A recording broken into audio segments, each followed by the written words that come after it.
नमस्कार, मैं हूं आंचल सिंह और आप सभी का स्वागत है हमारे चैनल पर। बीजेपी जिस तरीके से पूरे देश में प्रचंड बहुमत हासिल कर रही है, एक तरफ बीजेपी जश्न मना रही है और दूसरी तरफ विपक्ष जिसको कई उम्मीदें थी। और अगर हम बात करें उपचुनाव की तो मध्य प्रदेश, उत्तर प्रदेश समेत 11 राज्यों में 58 विधानसभा सीटों पर उपचुनाव हुआ था और उसके जो परिणाम आ रहे हैं, उसके जो रिजल्ट आ रहे हैं, उसको देखकर कांग्रेस और बाकी जो पार्टियां थी उनके होश उड़े हुए हैं। दूसरी तरफ बीजेपी ये प्रचंड बहुमत जो उसको मिल रहा है उसका जश्न मना रही है। बिहार में तो आपने देखा किस तरीके से बीजेपी नंबर 1 पार्टी बनकर निकली है और एनडीए की सरकार बिहार में बन रही है। लेकिन दूसरे जो राज्य है जहां पर उपचुनाव हुआ है उनकी अगर हम बात करें तो वहां पर बीजेपी को भी भारी बहुमत मिला है, प्रचंड बहुमत बीजेपी को मिला है। इससे दिखाई दे रहा है कि आने वाले जो चुनाव हैं वो क्या कहते हैं। सबसे पहले हम बात करेंगे उत्तर प्रदेश की। उत्तर प्रदेश में जिस तरीके से 7 सीटों पर चुनाव हुआ है और इससे बीजेपी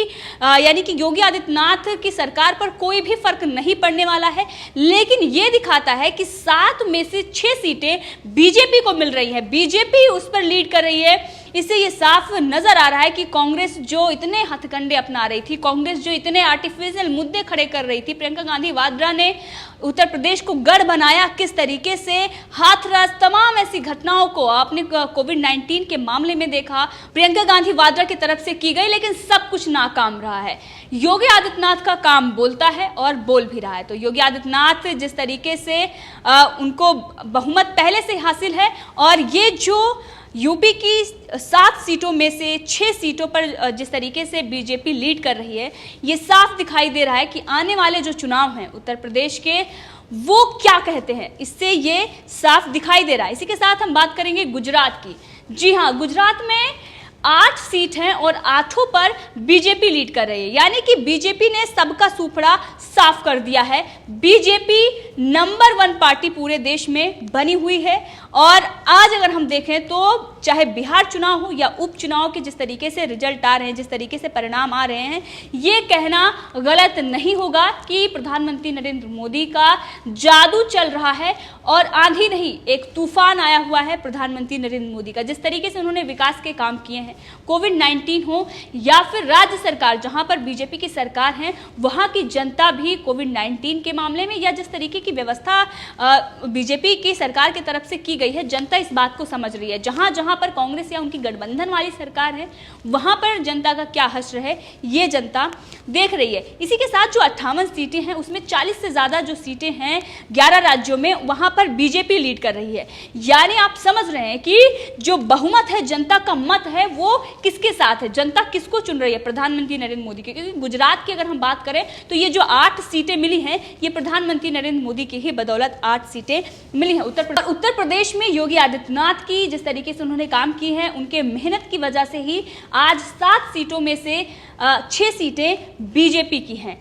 इसी के साथ अगर हम बात करें दूसरी तरफ जो बाकी जो सीटें हैं, जो राज्य है मध्य प्रदेश की, मध्य प्रदेश में 28 सीटें हैं जिन पर उपचुनाव हुआ है और इसमें से 9 सीटें बीजेपी को चाहिए थी शिवराज सरकार बचाने के लिए, शिवराज सरकार को सेव करने के लिए उनको 9 सीटें चाहिए थी। लेकिन जिस तरीके से मध्य प्रदेश में बीजेपी को प्रचंड बहुमत मिला है, 28 में से 20 सीटों पर बीजेपी लीड कर रही है।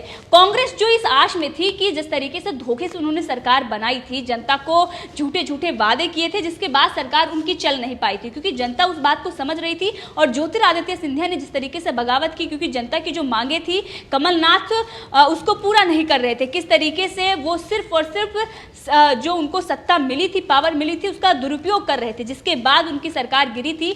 और आज जनता ने दिखाया है 28 में से जो 20 सीटें हैं वो सीटें जो हैं वो हैं किसकी, वो सीटें बीजेपी की हैं। और ये जो गढ़ रहा है ये कांग्रेस का गढ़ रहा है, यानी कि कांग्रेस के गढ़ में बीजेपी की जीत हो रही है मध्य प्रदेश में। बाकी जो सीटें हैं उसमें कांग्रेस है, लेकिन कांग्रेस को ये देखना होगा कि जहां जहां पर उसका गढ़ था वहां पर भी बीजेपी अपना परचम लहरा रही है। बीजेपी को प्रचंड बहुमत मिल रहा है, प्रचंड जीत बीजेपी हासिल कर रही है। इसी के साथ अगर हम बात करें बाकी जो राज्य हैं, गुजरात जहां पर 8 में से 8 सीट बीजेपी को मिल चुकी है, उत्तर प्रदेश में 7 में से 6 सीटें, मणिपुर की 4 सीटें हैं, कर्नाटक, उड़ीसा, झारखंड और नागालैंड की 2-2 सीटें तथा छत्तीसगढ़, तेलंगाना और हरियाणा की 1-1 सीटों पर चुनाव हुआ है।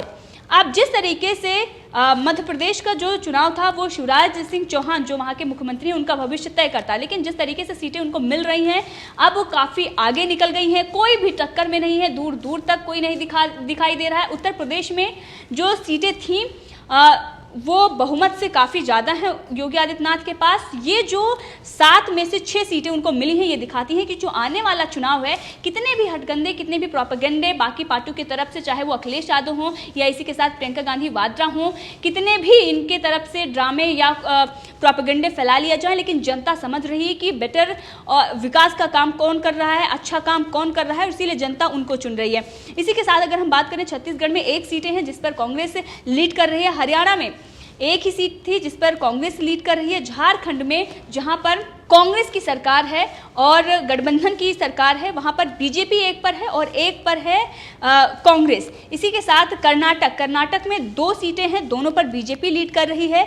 और जैसे कि मैंने आपको बताया मध्य प्रदेश में 20 सीटें हैं, मणिपुर में बीजेपी 3 सीटों पर लीड कर रही है, नागालैंड में 2 सीटें हैं, दोनों पर निर्दलीय उम्मीदवार आगे चल रहे हैं, ओडिशा में 2 सीटें हैं, दोनों पर बीजेपी आगे चल रही है, तेलंगाना में 1 सीट है और 1 पर बीजेपी आगे चल रही है। उत्तर प्रदेश का मैंने आपको बताया कि वहां पर 7 सीटें हैं, 7 में से 6 सीटें जिस पर बीजेपी आगे चल रही है और 1 सीट जिस पर निर्दलीय हैं, जो निर्दलीय उम्मीदवार हैं वो आगे चल रहे हैं।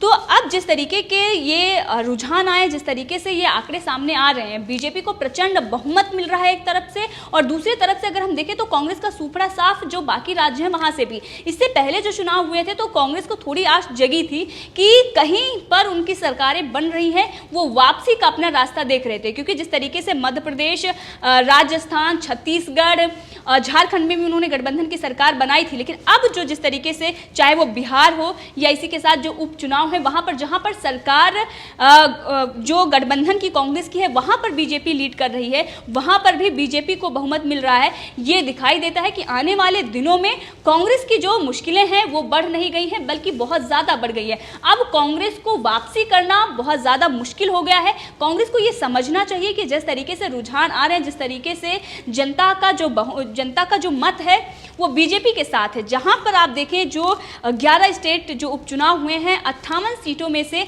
40 से ज़्यादा सीटें हैं जिस पर बीजेपी लीड कर रही है। गुजरात की आप अगर बात करें तो वहां पर पूरी की पूरी सीटें बीजेपी के खाते में है। इसी के साथ उड़ीसा में 2 सीटें हैं, दोनों बीजेपी के खाते में हैं। कर्नाटक में 2 सीटें, दोनों बीजेपी के खाते में हैं। इसी के साथ अगर हम बात करें उत्तर प्रदेश में से जो 7 सीटें हैं, 7 में से 6 सीटें और उस पर बीजेपी आगे चल रही है। इसी के साथ बाकी जो नेता हैं, जो कांग्रेस के नेता हैं, वो इस बात को लेकर उनका ये कहना है कि अभी पूरा आंकड़ा सामने आने दीजिए, उसके बाद हम इस पर कुछ कहेंगे, क्योंकि उनको ये पता है कि उनकी करारी हार हो रही है, चाहे बिहार हो या फिर उपचुनाव हो। मध्य प्रदेश में उनको वापसी का रास्ता दिखाई दे रहा था। उनको ये लग रहा था कि जो 28 सीटें हैं, 28 में से 28 सीटें उनको मिल जाएंगी, जिसके बाद वो मध्य प्रदेश में वापसी कर सकते हैं। लेकिन हुआ उलट।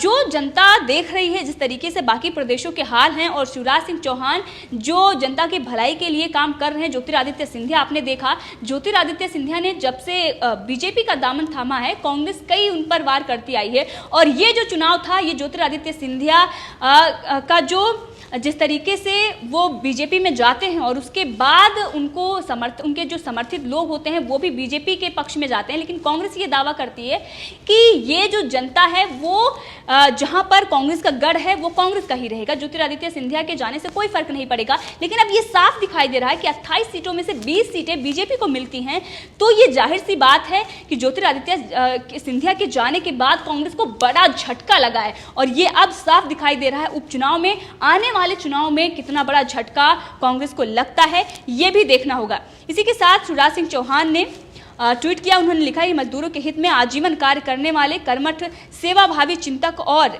विचारक श्री दंतोपंत ठेंगड़ी जी को उनकी जयंती पर निवास में पुष्पांजलि अर्पित। इसी के साथ शिवराज सिंह चौहान ने ट्वीट किया। उन्होंने लिखा है, राज्य की जनता ने एक बार फिर विकास और जन कल्याण के लिए संकल्पित बीजेपी को मध्य प्रदेश की जिम्मेदारी सौंपने का निर्णय ले लिया है। ये स्पष्ट दिखाई दे रहा है। प्रदेश विधानसभा के उपचुनाव के परिणाम को पार्टी के प्रदेश अध्यक्ष श्री वीडी शर्मा और साथियों के साथ देख रहा हूं। ये शिवराज सिंह का ट्वीट अभी कुछ देर पहले आया था।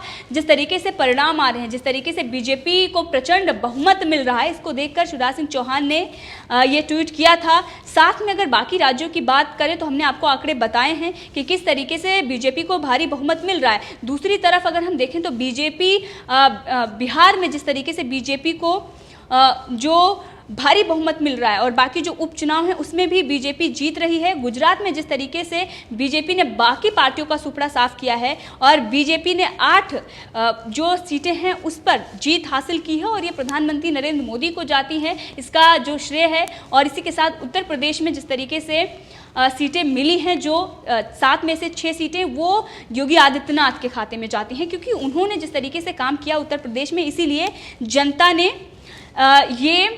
जनता ने उनको फिर से चुना है। लेकिन अब जिस तरीके से बीजेपी को प्रचंड बहुमत मिल रहा है, अब ईवीएम का रोना कांग्रेसी रोना शुरू कर देंगे, क्योंकि जिस तरीके से मीडिया, कुछ ऐसे चैनल हैं जो कांग्रेस का इस रोने धोने को वो मीडिया पर प्रसारित भी करेंगे, जबकि अमेरिका में जब ट्रंप इस बात को लेकर मीडिया में बात करते हैं या फिर वो प्रेस कॉन्फ्रेंस करते हैं, सुप्रीम कोर्ट जाते हैं, तो ये यहाँ की जो मीडिया है उसको दिखाती है कि हम नहीं दिखाएंगे, उस पर बैठकर किस तरीके से प्राइम टाइम किया जाता है। लेकिन आज कांग्रेस का जो रोना धोना है बाकायदा अब दिखाई देगा और बीजेपी को प्रचंड बहुमत मिल रहा है। पूरी देश की जनता बीजेपी के साथ है, क्योंकि प्रधानमंत्री नरेंद्र मोदी, गृह मंत्री अमित शाह जनता की भलाई के लिए काम कर रहे हैं। जिस तरीके की तानाशाही और जिस तरीके का जंगल राज बाकी प्रदेशों में पहले रहा है, चाहे वो उत्तर प्रदेश की हम बात करें या फिर बिहार की बात करें, अब जनता उनसे थक चुकी है और जनता उनके झूठे वादों को देख चुकी है कि किस तरीके से झूठे वादे किए जाते हैं और कोई वादा पूरा नहीं होता है। उत्तर प्रदेश में बहुत कोशिश प्रियंका गांधी वाड्रा और राहुल गांधी ने की, अखिलेश यादव ने घर से बैठकर ट्वीट किए, लेकिन कुछ भी काम नहीं आया। अब जनता साफ साफ योगी आदित्यनाथ को चुनना चाहती है और अगला जो चुनाव आएगा उसमें आप देखिए ऐतिहासिक जीत बीजेपी की होगी। इससे पहले भी आपने देखा था कि कांग्रेस का सुपड़ा साफ था, बीजेपी की ऐतिहासिक जीत हुई थी, लेकिन इससे भी भारी जीत आने वाली चुनाव में होने वाली है। तो इस पूरे मामले में आपकी क्या राय है, कमेंट करके जरूर बताएं। अगर आपने अभी तक चैनल को सब्सक्राइब नहीं किया है तो कर ले, ताकि हर अपडेट आप तक पहुंचती रहे। धन्यवाद।